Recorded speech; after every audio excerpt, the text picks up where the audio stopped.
Salam pemirsa.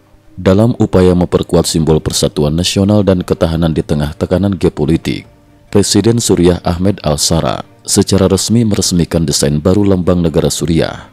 Meski tampak baru, lambang ini tetap mempertahankan ikon burung elang yang menjadi simbol utama sejak puluhan tahun terakhir. Pemerintah Suriah menegaskan bahwa burung elang tersebut melambangkan kekuatan, semangat rekonstruksi nasional, serta perlawanan terhadap segala bentuk campur tangan asing. Pengamat politik menilai, di balik perubahan lambang tersebut, tersirat pesan perubahan arah kebijakan Suriah, khususnya dalam menghadapi Amerika Serikat. Tak sedikit netizen yang menyoroti desain baru ini dengan nada bercanda. Bentuknya seperti elang, tanda mau jadi adik Amerika. Sindiran tersebut mengacu pada upaya Suriah mencari keseimbangan baru di tengah dinamika kawasan yang terus berubah. AS jatuhkan sanksi ekonomi baru terhadap Irak dan Hizbullah.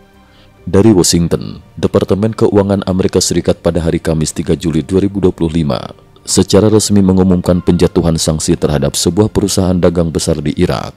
Perusahaan ini dituding terlibat dalam penyelundupan minyak Iran senilai miliaran dolar AS yang dinilai telah melanggar berbagai ketentuan internasional mengenai perdagangan minyak dan sanksi terhadap Iran.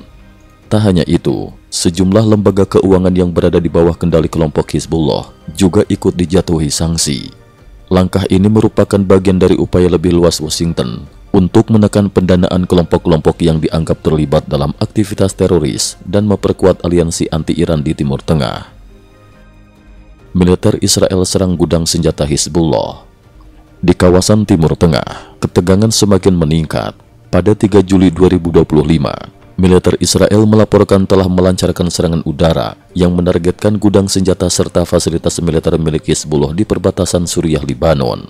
Serangan ini diklaim sebagai langkah preventif guna menghalau ancaman serangan roket dan aliran persenjataan dari Iran ke Hizbullah, yang selama ini menjadi momok keamanan bagi Tel Aviv. Iran dikabarkan beli jet tempur canggih dari Tiongkok.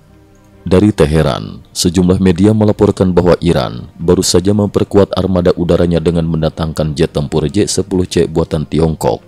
Situs berita RKM pada 3 Juli 2025 menyebutkan, Iran sudah menerima beberapa unit jet tempur generasi terbaru tersebut, yang dilengkapi radar AESA mutakhir dan rudal udara ke udara PL-15. Jet ini digadang-gadang sebagai penangkal F-35 milik Israel dan kehadirannya diprediksi akan mengubah keseimbangan kekuatan udara di kawasan. Namun hingga kini, belum ada konfirmasi resmi baik dari pemerintah Iran maupun Tiongkok terkait kesepakatan ini. Perombakan besar di Xinjiang, Tiongkok. Sementara itu, dari Beijing, pemerintah Tiongkok melakukan perombakan besar-besaran di wilayah otonomi Xinjiang. Sekretaris Partai Komunis untuk Xinjiang, Ma Xingrui, secara mengejutkan digantikan oleh Chen Xiaoqiang. Chen sendiri diketahui lebih banyak berkecimpung di bidang pengawasan internal dan urusan persatuan nasional, bukan sebagai pemimpin daerah.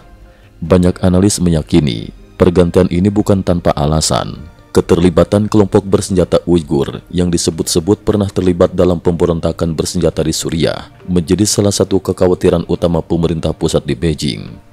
Penguasa Tiongkok dinilai ingin memperketat kontrol di Xinjiang guna mengantisipasi kemungkinan ancaman di masa mendatang.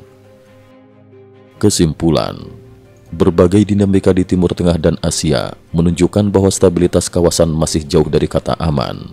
Upaya rekonstruksi Suriah, sanksi ekonomi Amerika Serikat, akuisisi senjata mutakhir oleh Iran, hingga pengetatan kontrol di Xinjiang menandai babak baru persaingan geopolitik global.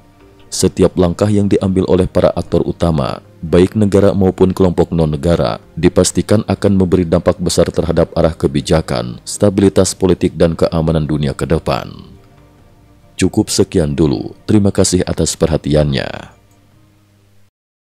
IT News juga memiliki channel di platform kancing.com. Mohon kunjungan dan bantu subscribe agar bisa mengikuti perkembangan dunia tanpa batas. Terima kasih. Link kancing ada di dalam description.